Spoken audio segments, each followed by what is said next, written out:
Napakagandang Joe Muse LX with car seat. Okay, yung car seat nga Jojoba car seat carrier. Okay, so pwede rin po siyang manual carrier. Ayan, okay, rocker. So brand new condition po ito. So itong two sets po ito. Itong unang set is meron siyang naka-intact na manual. Yung set 1, yung set 2, ayan. So kompleto siya with manual ng car seat and then stroller. So, yun lang po yung pagkakaiba nila. Pero sa condition, same po siya ng condition, branded. I mean, brand new. Ayan. So, ito po siya kapag naka-separate ng stroller and then car seat. Okay? So, yung car seat natin, good for 1 year old at to 10 to 12 kilogram. Okay? So, pwede siyang, again, carrier and then manual rocker. Ayan. Okay? So, ang kinagandaan sa mga gitong car seat po kasi, okay, for example, papacheck up po kayo, nasa sasakyan po si baby, hindi nyo na po kailangan tanggalin si baby sa sasakyan. Tatanggalin nyo na lang po yung carrier po niya, car seat carrier niya, kung sakaling tulog po siya. Okay? And then, ito yung kanyang stroller. Yan, good for newborn siya, nahihiga up to 4 to 5 years old dahil yung kanyang higaan malapad and then mahaba. Okay? And then, ganito naman po yung set po niya kapag nakasalpak po yung car seat sa stroller. Kailangan nakahiga yung stroller pag sinalpak yung car seat. Okay?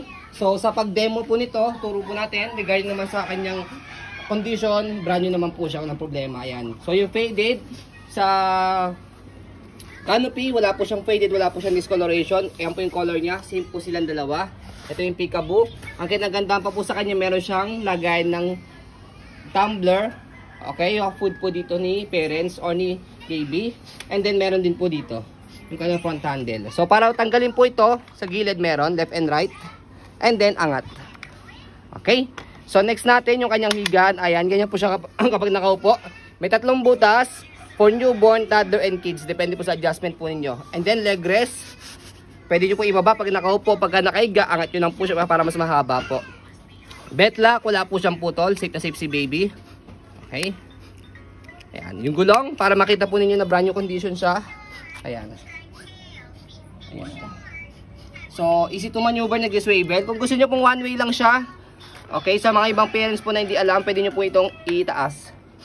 Para kung sakaling inaantok o nakatulog si baby, pwede nyo po siyang ihele. Naka one way lang po siya. Okay? So, sa likod,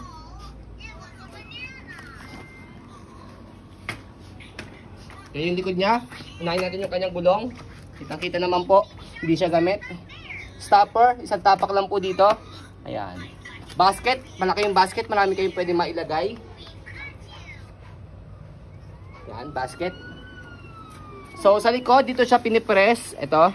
Pag i-adjust nyo po, pwede po siyang semi-reclined and then fully reclined po. Ayan. Okay? And then yung kanyang handle. Ayan. So, ayan siya. So, ganyan po siya kapag nakahiga. So, kasi mahaba siya sa kamalapad. Pag i-install naman po natin yung ating car seat, pakita po muna natin yung kanyang demonstration. Naka-intact pa yung kanyang manual.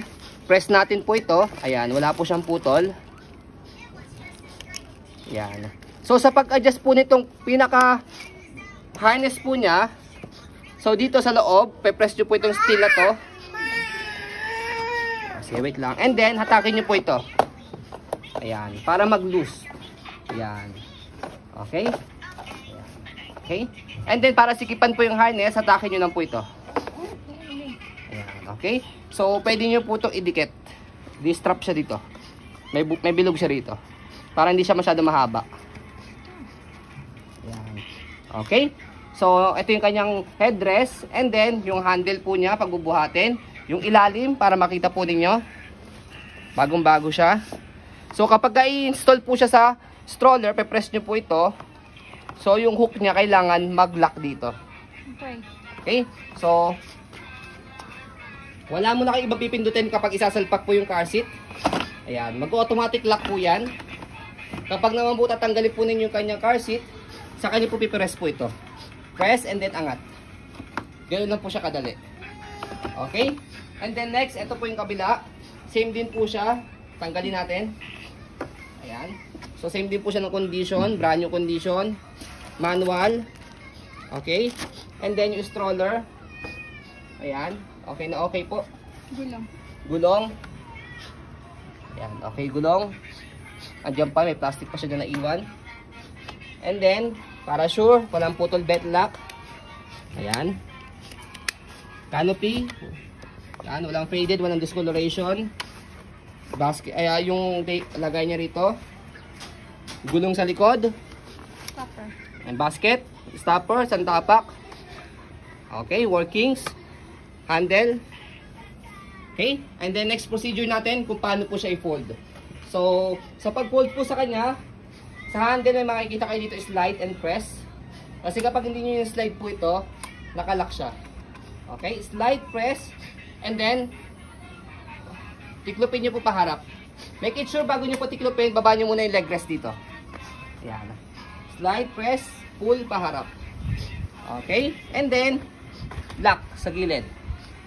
Yan. Para maitayo nyo po maayos po yan, stopper nyo lang po siya. And then, pwede nyo po siya imaitayo. Okay? So, ganyan po yung setup po niya kapag gusto nyo po isang stand. Yung gulong niya kailangan naka-forward facing doon. Okay? And then, kapag inopen, tanggalin lang po yung lock sa gilid. Set aside nyo rito. And then, ibubuka lang. Yan. Napakadali lang po niya i-open sa i-fold. No hassle, no pressure. Ayan. So, yan po ang ating po napakagandang Joe Muse LX stroller and Jojoba car seat carrier. Okay? And then, pwede rin po siyang manual rocker. So, yun po, as you can see, very details po kami sa po pag-video. Kasi ang shop policy, no refund, no exchange, what you see is what you get. So, yun po, maraming salamat. Have a nice day and God bless po.